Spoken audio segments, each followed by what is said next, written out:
नमस्कार, आप सभी का स्वागत। कक्षा 8वीं। आज हम पाठ 3 और 4 अच्छे पड़ोसी के गुण और दोपहरी कविता पर आधारित कुछ प्रश्न पूछेंगे तथा उनके उत्तर भी बताएंगे, जो परीक्षाओं में आपके लिए बहुत सहायक सिद्ध होगा। तो आरंभ करते हैं पाठ 3 से अच्छे पड़ोसी के गुण। पहला प्रश्न, अच्छे पड़ोसी के गुण। इस पाठ के लेखक कौन है? इस पाठ के लेखक है गोपाल चतुर्वेदी। दूसरा प्रश्न, लेखक का पड़ोसी के प्रति दृष्टिकोण कैसा रहा है इस पाठ में? तो लेखक का अपने पड़ोसी के प्रति दृष्टिकोण स्नेहमय, प्यार भरा, उदार और सहायतापूर्ण रहा है, चाहे वह दिखावे के लिए ही क्यों न था। तीसरा प्रश्न, लेखक अपने पड़ोसी से क्या सवाल पूछता है प्रतिदिन सुबह? तो लेखक पूछता है, आज भाभी जी का हाल कैसा है? चौथा प्रश्न, पड़ोसी किस भाव से उत्तर देता है? जब लेखक उससे प्रश्न पूछता है तो पड़ोसी कैसे उत्तर देता है? तो पड़ोसी झुंझुलाकर और आश्वस्त करके कहता है कि अब मेरी पत्नी की सेहत में सुधार हो रहा है। अगला प्रश्न, लेखक को साधारण सर्दी जुकाम होने पर पड़ोसी का व्यवहार कैसा होता था? तो उत्तर है, लेखक को जब खांसी सर्दी जुकाम हो जाता था तो पड़ोसी कहता कि आप जल्द से जल्द किसी डॉक्टर को दिखाइए, क्योंकि लगातार खांसी कैंसर का कारण भी हो सकता है। अगला प्रश्न, लेखक के घर में क्या बेकार वस्तुएं पड़ी थी? तो आपने इस पाठ में पढ़ा होगा, लेखक के घर में पुराने जूते, प्लास्टिक के थैले और टूटी हुई शीशियां बेकार वस्तुएं पड़ी हुई थी। अगला प्रश्न, उन सभी बेकार वस्तुओं का लेखक ने क्या किया? तो उत्तर है, उन सभी वस्तुओं को लेखक ने पड़ोसी की झाड़ी में फेंक दिया। घर के समीप जो झाड़ियां थी उसमें फेंक दिया। अगला प्रश्न, जब लेखक ने झाड़ी में वो बेकार चीजें फेंकी तो बदले में पड़ोसियों ने क्या किया?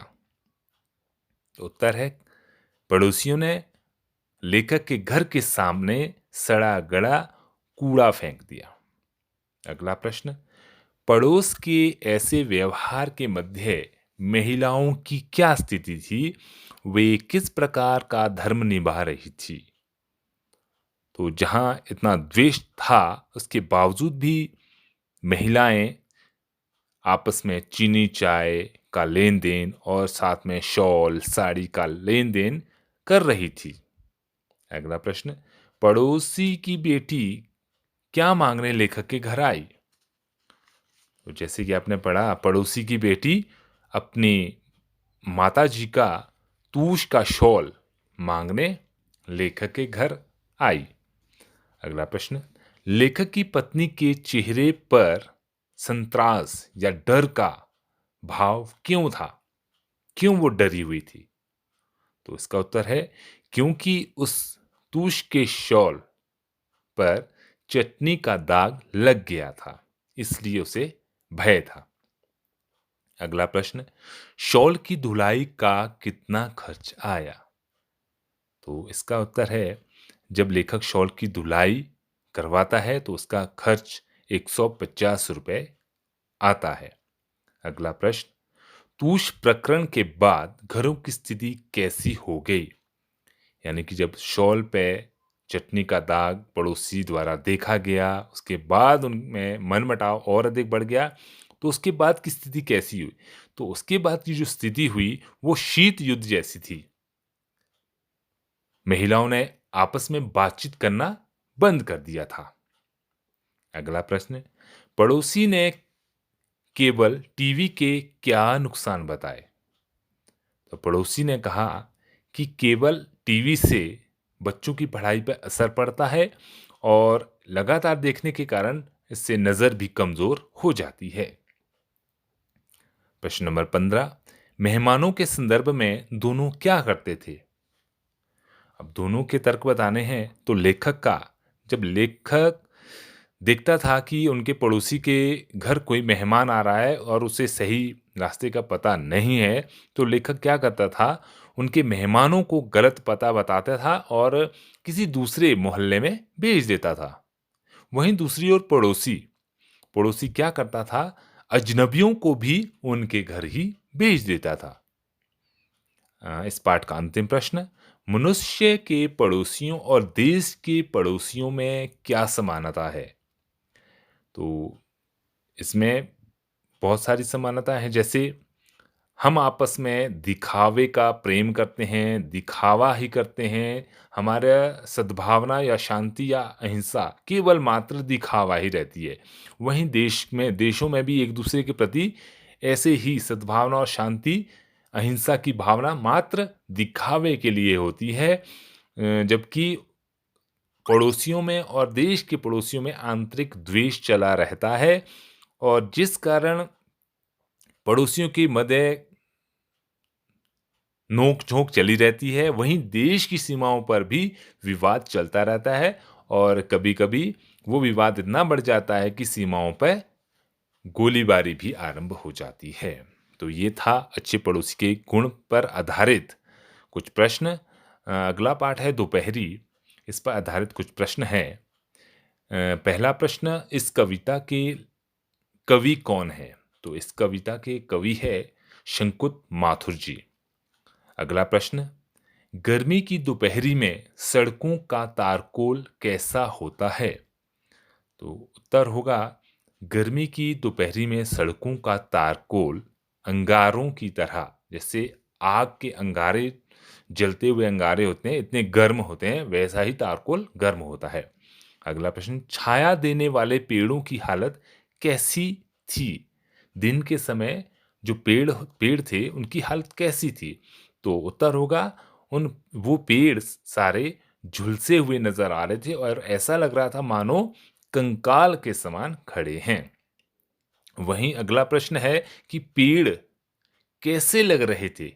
जो ऐसी तपती हुई धूप में खड़े थे, वो किसके समान प्रतीत हो रहे थे?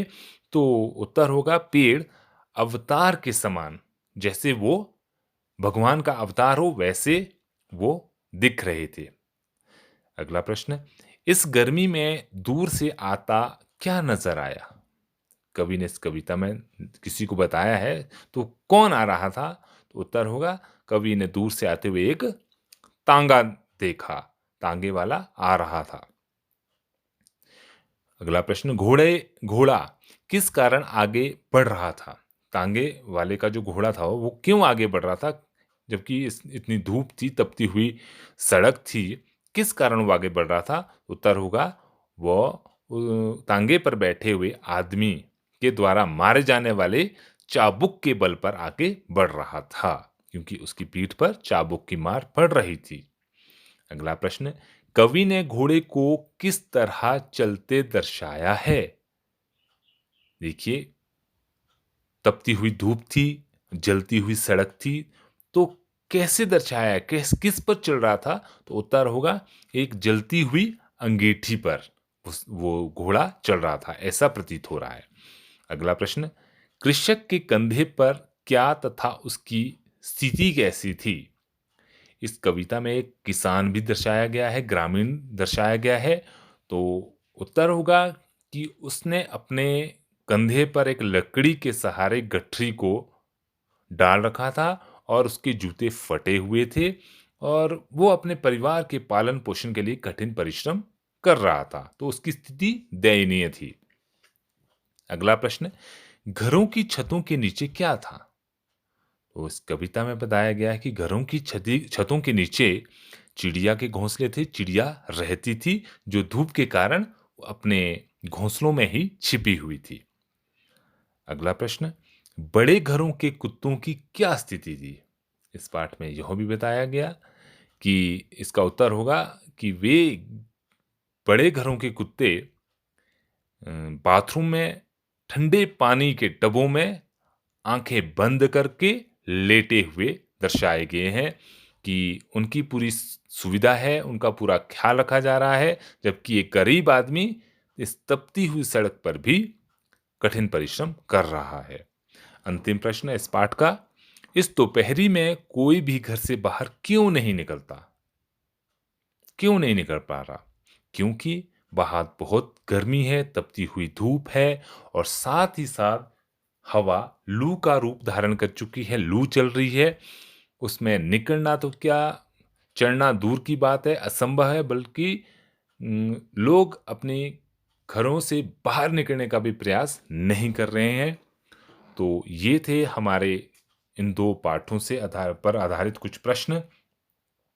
ये आपकी परीक्षा से संबंधित बहुत मदद करेंगे। आप अवश्य इन्हें सुनें, समझें और इनका अध्ययन करें। धन्यवाद।